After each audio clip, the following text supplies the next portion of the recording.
큐티 가족 여러분 안녕하세요. 오늘 또 매일의 만나 하나님의 말씀을 나누면서 하루를 시작하려고 합니다. 오늘 하나님의 말씀은 창세기 31장 37절에서 57절 말씀입니다. 제가 봉독해 드릴게요. 바로와 그의 모든 신하가 이 일을 좋게 여긴지라. 바로가 그의 신하들에게 이르되 이와 같이 하나님의 영에 감동된 사람을 우리가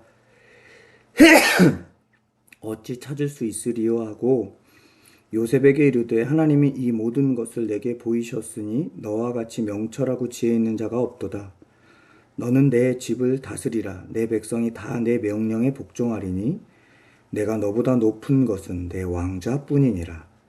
바로가 또 요셉에게 이르되 내가 너를 애굽 온 땅의 총리가 되게 하노라 하고 자기의 인장 반지를 빼어 요셉의 손에 끼우고 그에게 세마포 옷을 입히고 금사슬을 목에 걸고 자기에게 있는 버금 수레에 그를 태우매 무리가 그의 앞에서 소리 지르기를 엎드리라 하더라. 바로가 그에게 애굽 전국을 총리로 다스리게 하였더라. 바로가 요셉에게 이르되 나는 바로라.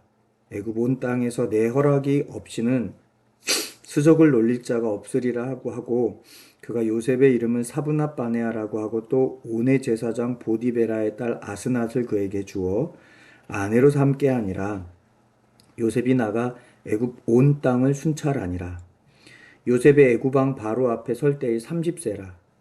그가 바로 앞을 떠나 애굽 온 땅을 순찰하니 7해 풍년의 토지 소출이 심히 많은지라. 요셉이 애굽 땅에 있는 그 7년 곡물을 거두어 각 성에 저장하되 각 성읍 주위의 밭의 곡물을 그 성읍 중에 쌓아둠에 쌓아둔 곡식이 바다 모래같이 심이 많아 새기를 그쳤으니 그 수가 한이 없음이었더라. 흉년이 들기 전에 요셉에게 두 아들이 나되 곧 온의 제사장 보디베라의 딸 아스낫이 그에게 낳은지라. 요셉이 그의 장남의 이름을 므낫세라 하였으니 하나님이 내게 내 모든 고난과 내 아버지의 온 집을 잊어버리게 하셨다 하며 차남의 이름을 에브라임이라 하였으니 하나님이 나를 내가 수고한 땅에서 번성하게 하셨다 함이었더라. 애굽 땅에 7해 풍년이 그치고 요셉의 말과 같이 7해 흉년이 들기 시작하매 각국에는 기근이 있으나 애굽 온 땅에는 먹을 것이 있더니 애굽 온 땅이 굶주림에 백성이 바로에게 부르짖어 양식을 구하는지라. 바로가 애굽 모든 백성에게 이르되 요셉에게 가서 그가 너희에게 이르는 대로 하라 하니라. 온 지면에 기근이 있음에 요셉이 모든 창고를 열고 애굽 백성에게 팔세. 애굽 땅에 기근이 심하며 각국 백성도 양식을 사려고 애굽으로 들어와 요셉에게 이르렀으니 기근이 온 세상에 심함이었더라. 아멘. 오늘 우리가 읽은 이 본문에 보면 하나님의 기가 막힌 대역전극을 볼 수 있습니다. 어제까지만 해도 감옥에 갇혀있던 요셉이 꿈 해몽을 하고 나서 하루아침에 애굽의 2인자 총리가 되는 그런 이야기잖아요. 그런데 바로가 애굽의 총리로 요셉을 세우지 않았다면 요셉이 총리가 될 수 없었겠죠. 그렇다면 바로는 어째서 애굽의 수많은 박사와 현자들을 제쳐두고 노예였던 요셉을 총리로 선택해서 세울까요? 단순히 요셉이 꿈을 잘 맞춰서 그런 게 아니라 바로의 고백을 보면 요셉을 총리로 세운 이유가 나와 있습니다. 바로가 이렇게 말을 해요.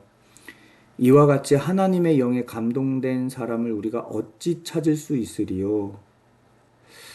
총리가 된 이유, 요셉이 총리가 된 이유는 하나님의 영에 감동된 것을 바로가 봤기 때문입니다.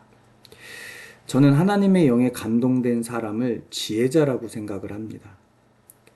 성경에서 말하는 지혜는요, IQ가 높은 사람이 아니라 하나님과 연결되고 하나님을 경외하는 사람이죠. 요셉의 삶을 보면 하나님과 정말 긴밀하게 연결되어 있고 또 그래서 하나님을 경외하고 있다라는 것을 늘 알 수 있습니다. 왜냐하면 그의 주권이 다 하나님께 있기 때문입니다. 그런 요셉이 바로 지혜자요 하나님의 영에 감동된 사람입니다. 저는 우리도 이런 지혜자 하나님의 영에 감동된 사람들이 되기를 소원합니다. 우리가 세상을 살다 보면 똑똑한 사람을 참 많이 만나게 되는 것 같아요. 소위 대가들이 정말 많은 것 같아요. 저만 해도 목사님들을 만나면, 야, 참 저분 목회 대가다, 숨은 고수다, 이런 생각을 할 때가 많이 있는데요. 그런 분들이 단순히 공부만 많이 해서 그런 것 같진 않아요. 기도를 통해서 하나님과 깊은 만남을 하고 나온 그들의 모습이 바로 오늘의 요셉의 모습이 아닌가 생각해 보게 됩니다. 저는 오늘 요셉의 가장 멋진 장면 중에 하나를 꼽으라면 총리가 된 장면이 아니라 이제 바로가 연결해준 부인을 통해서 두 아들을 낳는데 그 아들의 이름을 짓는 장면을 통해서 요셉이 참 멋지다라는 생각이 듭니다. 요셉이 두 아들을 낳는데 첫째 아들은 므낫세고 둘째 아들은 에브라임입니다. 이 므낫세의 이름의 뜻이 뭐냐면요. 하나님이 내 모든 고난과 아버지의 집의 아픈 기억을 잊게 하셨다라는 고백입니다. 요셉이 형들에게 팔려올 때 얼마나 많은 배신감과 원망이 있었겠어요. 또 보디발의 집에서 소름을 겪을 때 누구를 원망했을까요? 보디발의 가족을 원망한 게 아니라 자기를 팔았던 형들을 원망했겠죠. 또 보디발의 집에서 감옥에 갇혔을 때 역시 저는 보디발의 원망함도 있었겠지만 아버지의 집에서 팔렸던 그 아픈 과거가 생각났을 것 같아요. 그런데 그 모든 것을 지금 어떻게 하고 있냐면 이 이름 속에서 잊게 하셨다라고 고백을 하고 있습니다. 여러분, 하나님께서는 어떤 사람을 사용하시냐면요. 상처를 치료한 사람, 상처를 치료받는 사람을 사용하십니다. 우리 안에 상처가 있으면 그 쓴뿌리가 올라와서 결정적일 때 항상 안 좋은 모습이 드러나더라고요. 저에게도 그런 모습이 있습니다.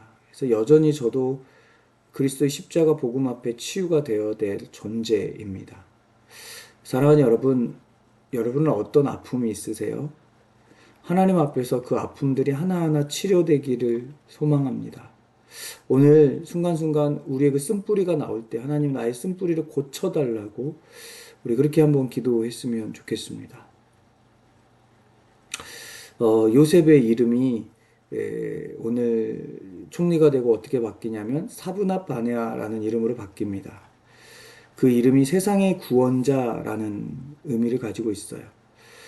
요셉은 자기가 총리가 되어서 자기 인생만 역전시키려는 게 아니라 자기가 총리가 된 것이 분명히 하나님이 세상을 살리려고 하는 그런 사명이 있음을 알았던 겁니다. 그래서 어떡합니까? 오늘 본문에 보니까 총리가 되자마자 곧바로 애굽 땅을 순찰합니다. 바로 사명을 감당하려고 한 거죠. 사람을 살리려고 하는 사명. 여러분, 우리 그리스도인들에게는 이 사명이 누구에게나 주어져 있습니다.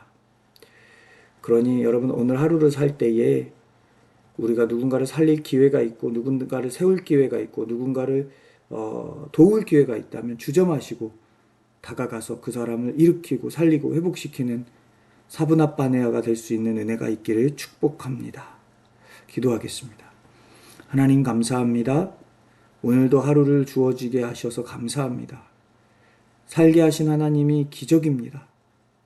이 기적으로 주어진 하루의 삶 동안 하나님 오늘 요셉의 삶을 기억하며 우리의 삶도 사브낫 바네아가 되게 하시고 이 사명 감당하는데 혹여 우리 삶에 하나님 상처가 남아있고 쓴뿌리가 남아있다면 그 영역들을 들춰내셔서 고치시고 치유하여 주옵소서.